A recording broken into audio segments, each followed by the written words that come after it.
Alors bonjour à toutes et à tous pour ce repas de début d'année édition 2024. Le conseil municipal et moi-même vous souhaitons une très bonne et heureuse année. Et nous avons le bonheur d'être encore cette année dans cette magnifique salle. Alors cette année, c'est une année particulière parce que nous avons la joie et l'honneur de recevoir monsieur et madame Verbelin qui sont les propriétaires du château et qui nous prêtent gracieusement cette salle tous les ans depuis, on peut dire, des décennies. Je suis vraiment très très heureuse de les avoir avec nous.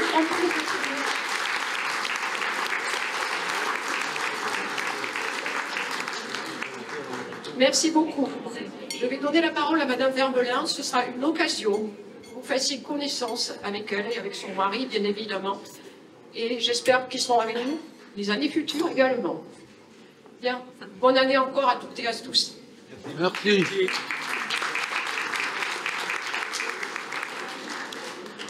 Madame la maire, mesdames, messieurs, nous sommes ravis de vous accueillir ici dans un lieu que vous aimez, je le sais.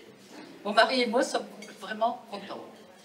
On vous souhaite bonne année 2024, bonne santé pour vous et pour ceux qui vous sont chers.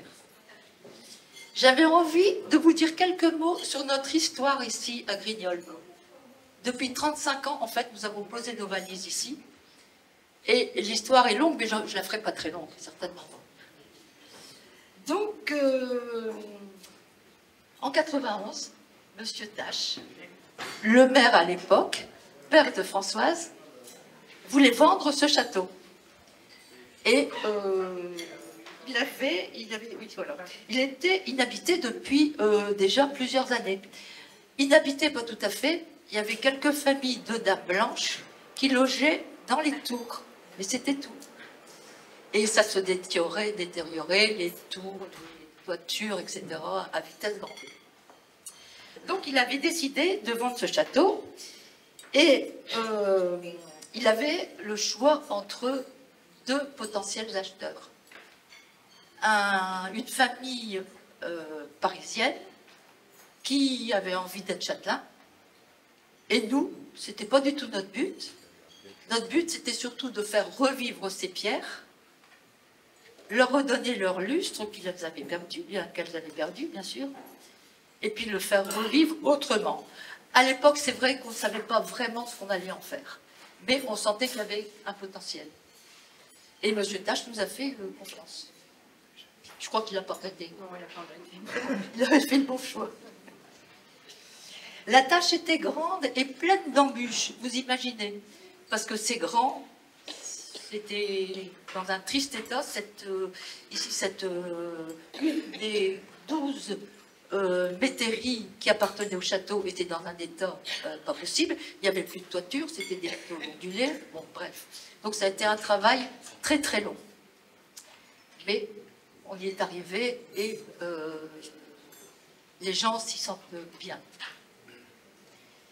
On a eu des moments de découragement, ça c'est certain. Mais toujours, on repartait parce qu'on avait décidé. Et puis comme j'aime à le dire à mes petits-enfants, dans la vie, quand on veut, on peut. Donc on se l'applique aussi à nous. Et nous repartions toujours avec, je ne veux pas dire courage, mais avec envie d'en sortir. Et je me souviens avec émotion de ce premier mariage, ici dans cette pièce. Nous étions un peu plus nombreux, 200 personnes à peu près. Et ce premier mariage qui s'est très bien passé en octobre 2020 nous a donné des ailes, en fait, pour continuer. Et nous avons continué. La tâche était en cœur dur parce que le château était intact. On n'avait rien fait encore du château. Et il n'y a pas de plus que ça.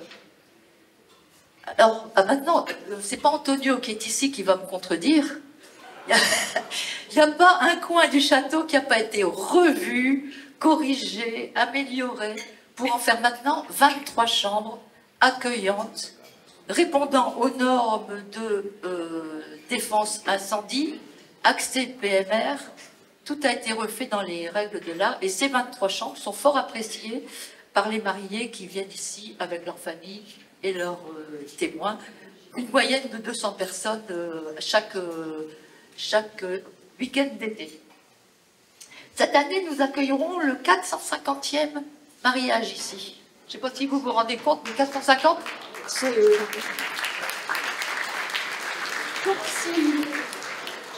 si on fait un petit calcul, 450 multiplié par 200, ça fait pas loin de 100 000 personnes qui sont venues ici à Grignoles, qui ont fait connaissance des commerçants, de l'église,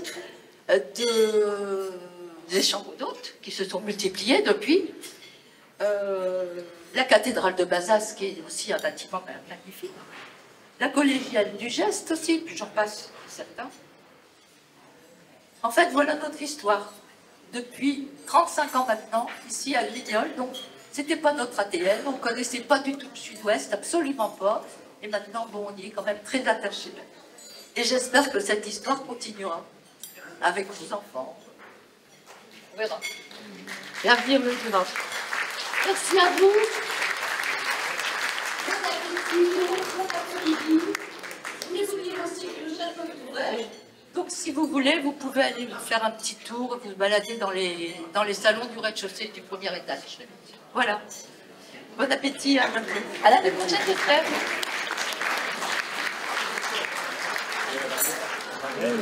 Merci beaucoup, Madame Verbelin, et merci pour ce moment d'histoire et d'émotion également. Merci.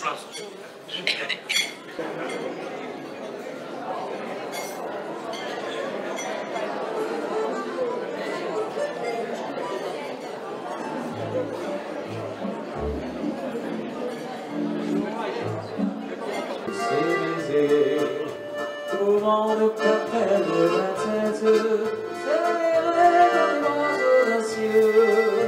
car on voit toujours tout bon amour quand ils sont liés avec les yeux. Le matin fait lever le soleil. Matin le sang.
Et tous les rangeants, les donneurs de leçons.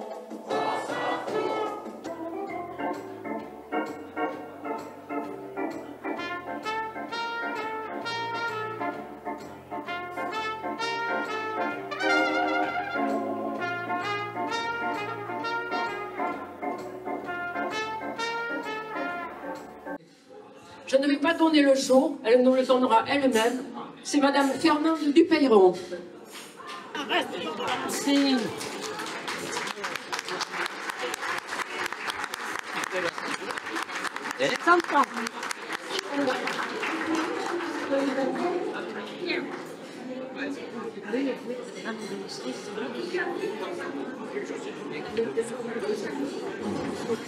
Elle est née le 10 janvier 1934.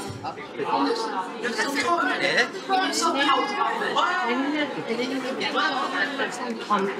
Il est né au mois de mars 1934, il est le 4 ans son cadet. Et c'est Monsieur Pierre Labbé.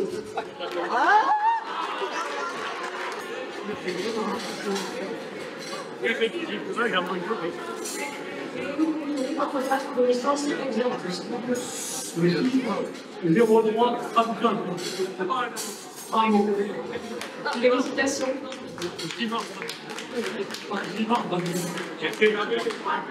La sultane, monsieur l'abbé. J'ai pas vu le content.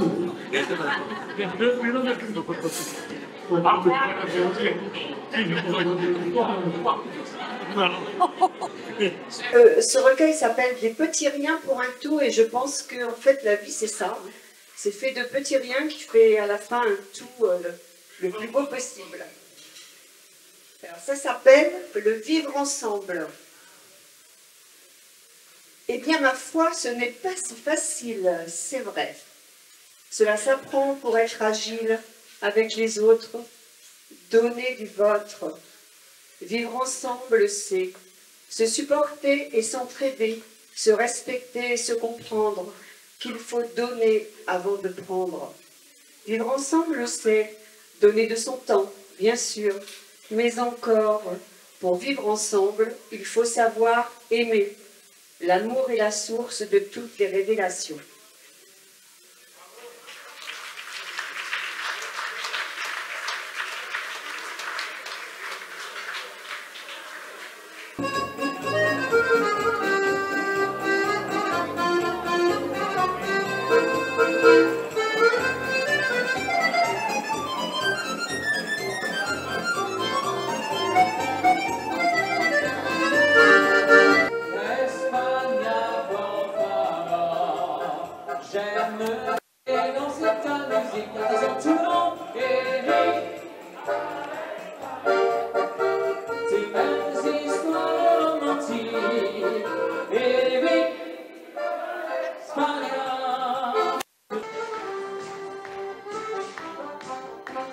Mesdames et messieurs,